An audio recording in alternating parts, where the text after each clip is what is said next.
The two attacking midfielders have freedom to roam, to find space, to create chances. They link the midfield and the striker.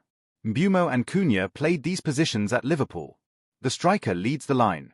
They need to hold the ball up, bring others into play, and finish chances. At Anfield, Cunha played more of a false nine role, dropping deep. But with Sesko available, United have a more traditional striker option. The key to Amorim's approach at Liverpool was directness. United didn't try to play intricate passes through Liverpool's press.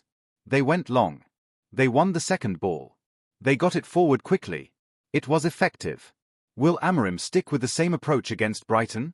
That's one of the big questions heading into this match. The predicted lineup: who will start? Based on what we saw at Liverpool and the players available, here's how United are likely to line up against Brighton. In goal, Sen Lammens should start again. The Belgian goalkeeper has been composed and reliable since coming into the team. He commands his area well and makes good decisions. Goalkeeping errors have cost United in this fixture before, so a steady presence is crucial. In the back three, expect Matthijs de Ligt, Harry Maguire, and Luke Shaw. De Ligt provides experience and quality on the ball. He's not always the quickest when defending wide areas, but Amorim trusts him.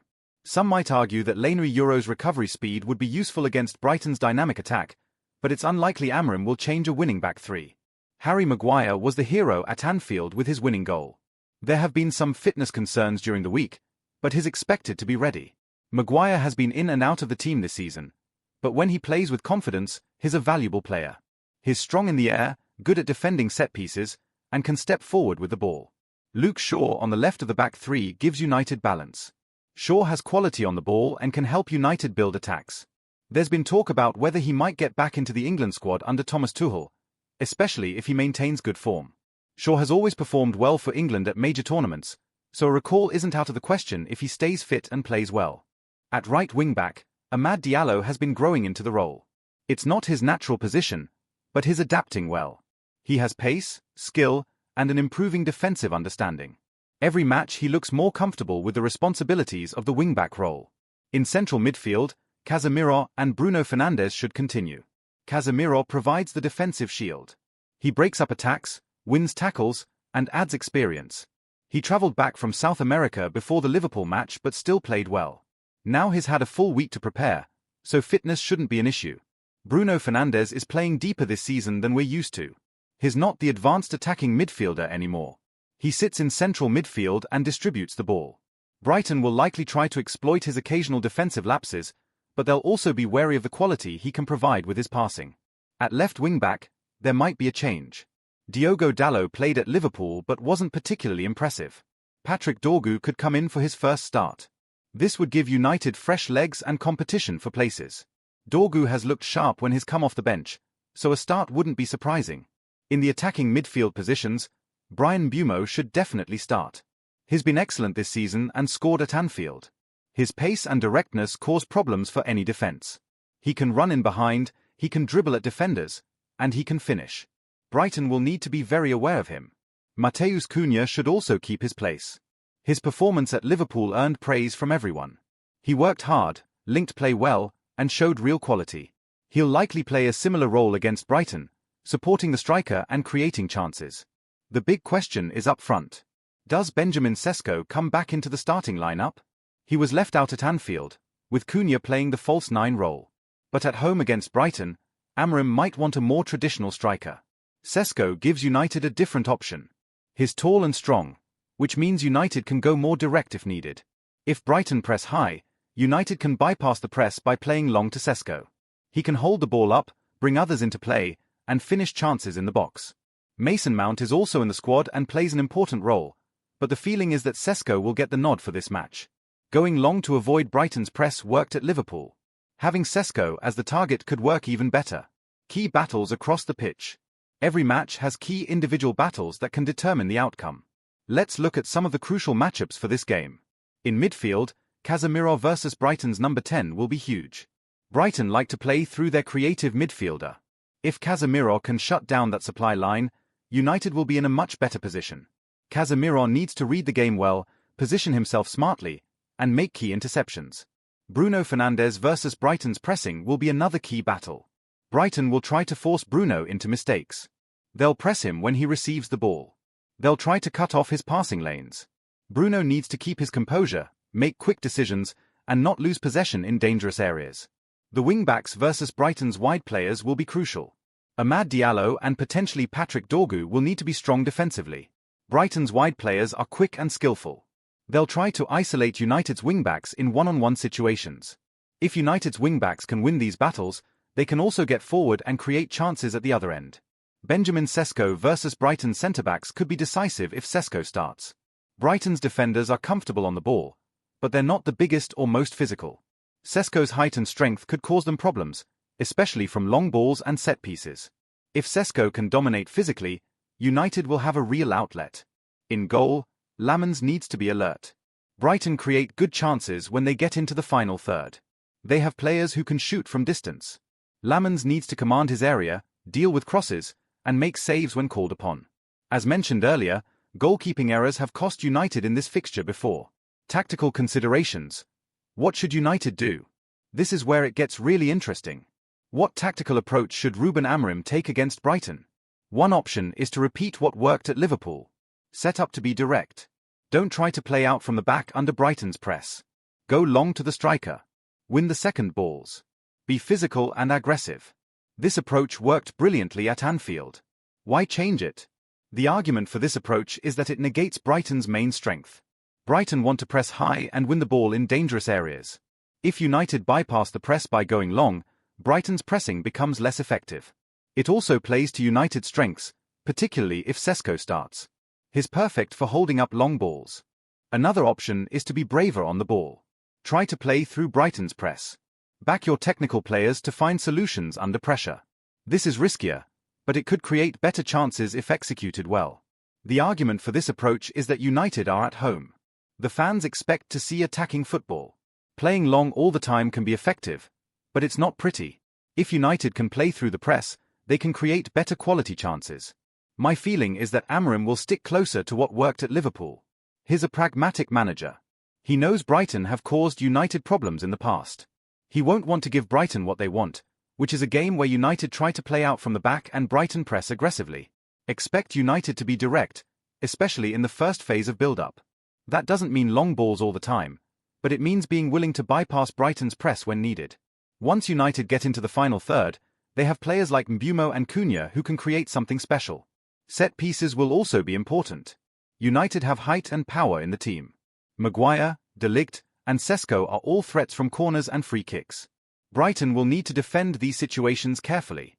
What Brighton will try to do. It's important to understand Brighton's approach as well. They won't come to Old Trafford to sit back and defend. That's not their style. Brighton will try to control possession. They'll try to build from the back. Their goalkeeper is comfortable with the ball at his feet. Their defenders will look to step forward with the ball. They want to draw United's press and then play through it. Brighton's midfielders will try to find pockets of space between United's lines. They'll drop deep to receive the ball. They'll turn and drive forward. They want to get their creative players on the ball in dangerous areas. Brighton will press United high when they don't have possession. They'll try to win the ball in United's half. They'll try to force mistakes. This is where United need to be smart and direct when necessary. Brighton's wide players will try to isolate United's wingbacks. They'll try to get one-on-one situations. If they can beat United's wingbacks, they can deliver crosses or cut inside to shoot. Brighton are also very good at set pieces. They practice these situations extensively. United's defense needs to be organized and focused during corners and free kicks. The key for Brighton will be how they handle United's direct approach. If United go long repeatedly, can Brighton win the first balls?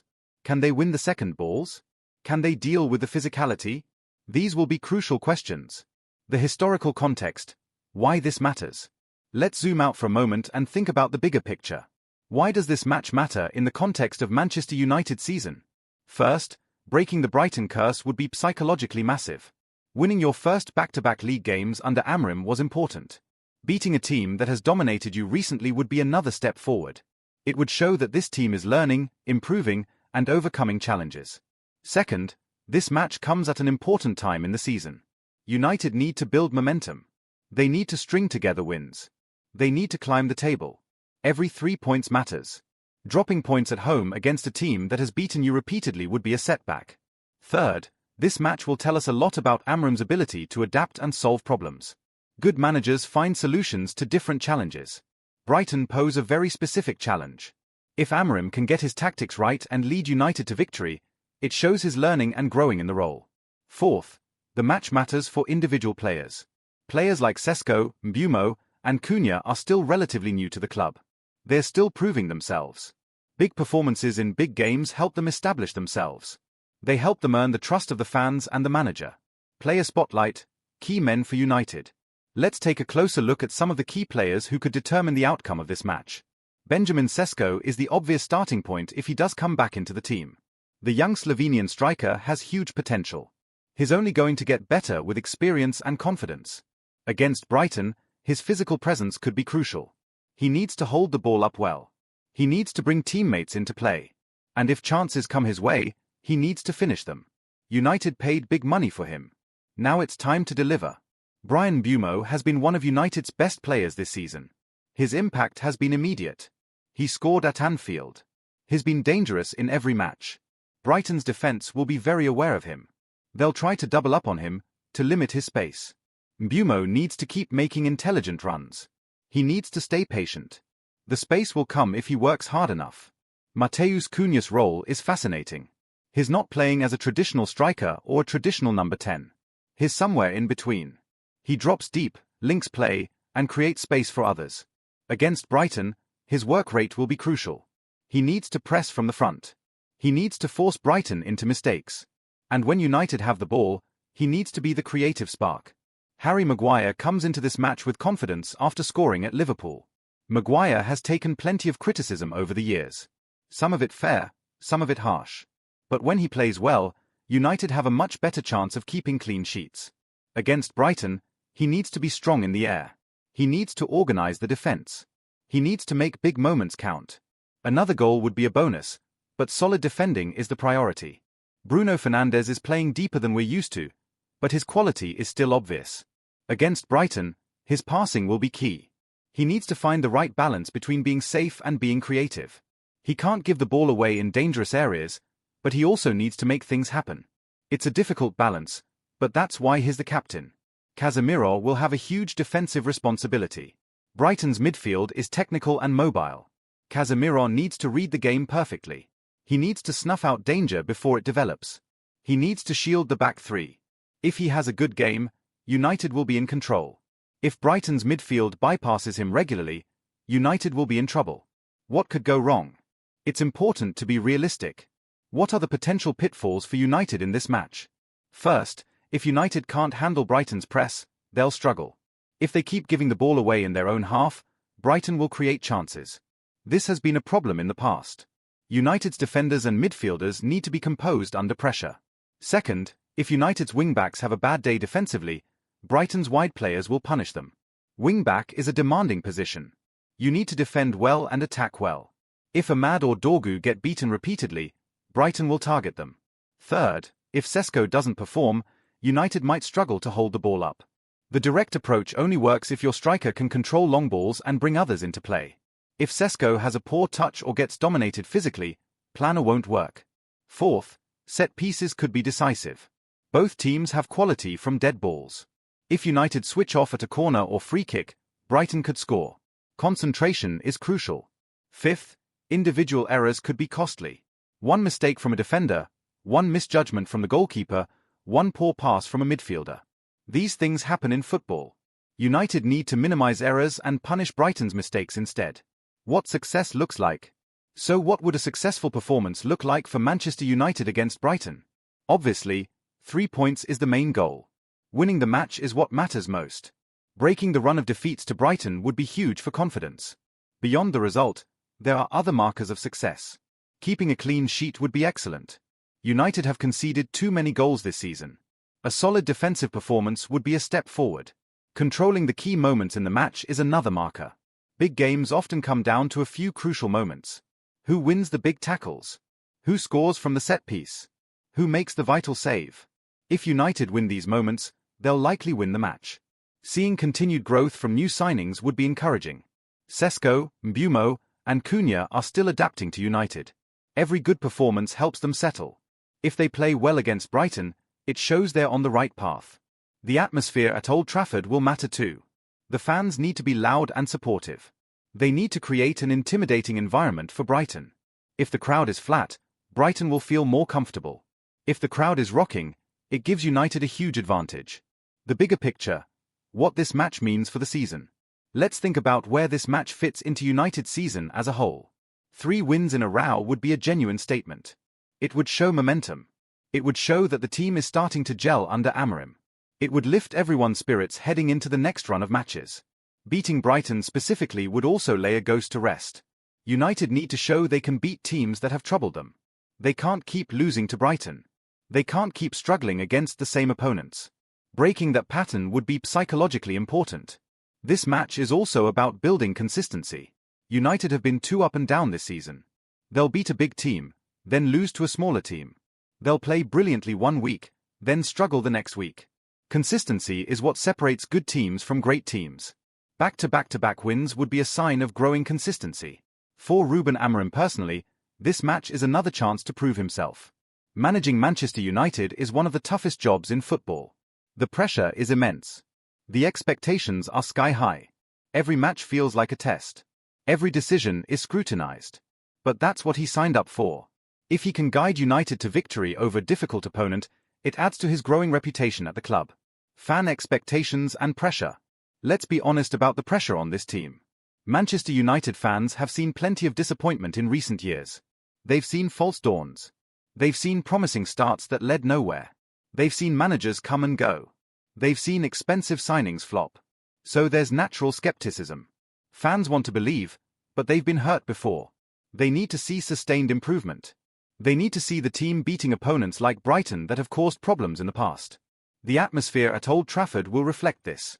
If United start well, the fans will be right behind them.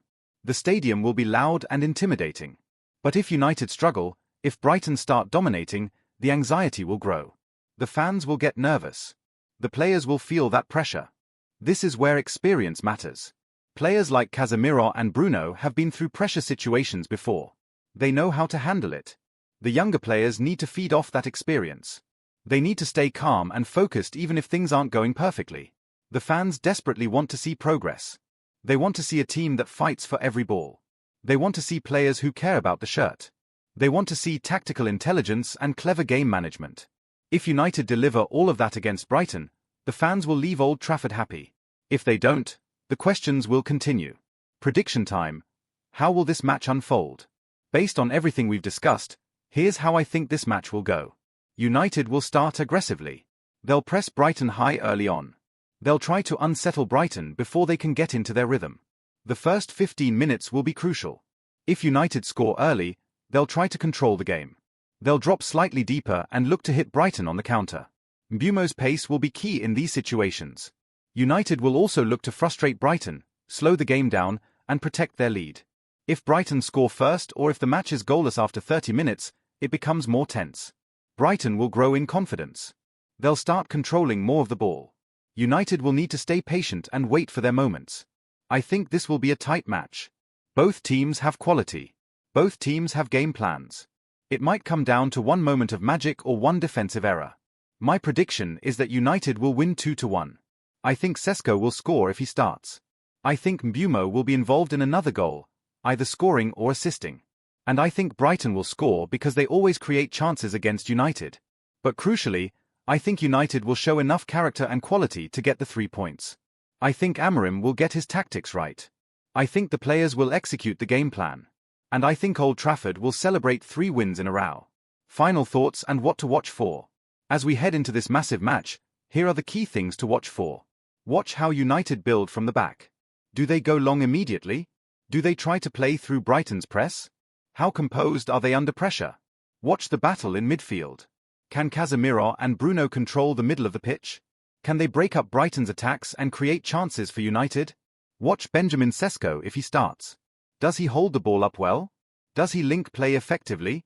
Does he finish his chances? Watch how United's wingbacks perform defensively. Can they stop Brighton's wide players? Can they also contribute going forward? Watch the set pieces. Both teams are dangerous from dead balls. One set-piece goal could be the difference. Watch how the match flows. Is it end-to-end? Is it cagey and tactical? Does one team dominate possession? These things will tell us a lot about how both managers have set up. Most importantly, watch whether United can break their Brighton curse. Can they finally beat a team that has had their number for years? Can they show they're learning and improving? Can they take another step forward under Ruben Amorim? Wrapping it all up. So there you have it. A complete, in-depth preview of Manchester United versus Brighton.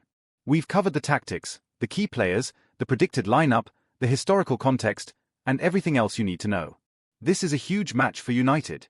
Not just because 3 points are on the line. Not just because it would be 3 wins in a row. But because beating Brighton would show genuine progress. It would show this team can overcome a challenge that has beaten them repeatedly in the past.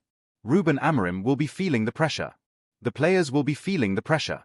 But pressure is part of football at the highest level. The best teams and the best players thrive under pressure. They deliver when it matters most. The predicted lineup looks strong. If Sesko comes back in for his physical presence, United have all the tools to win this match. They have defensive solidity with 3 centre-backs.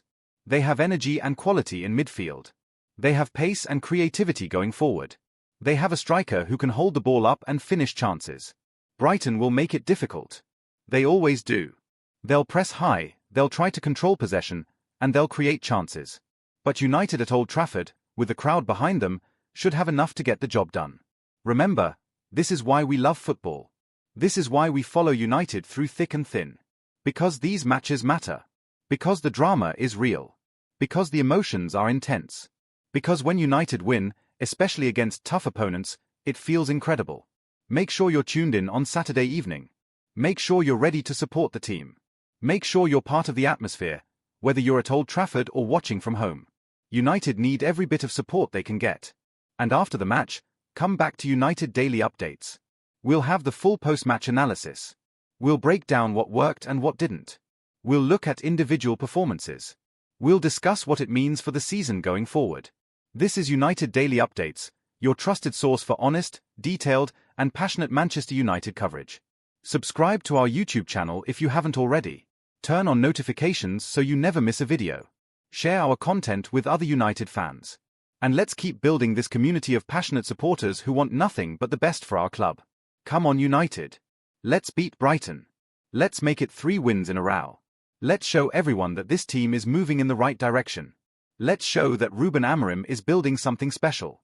Let's show that the hard work is paying off. The stage is set. Old Trafford will be rocking.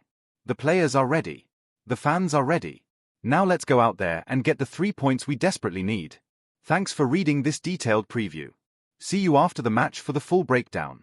Until then, keep the faith, stay positive, and remember what it means to support Manchester United. This is our club. This is our passion. This is what we live for. Come on, you Reds.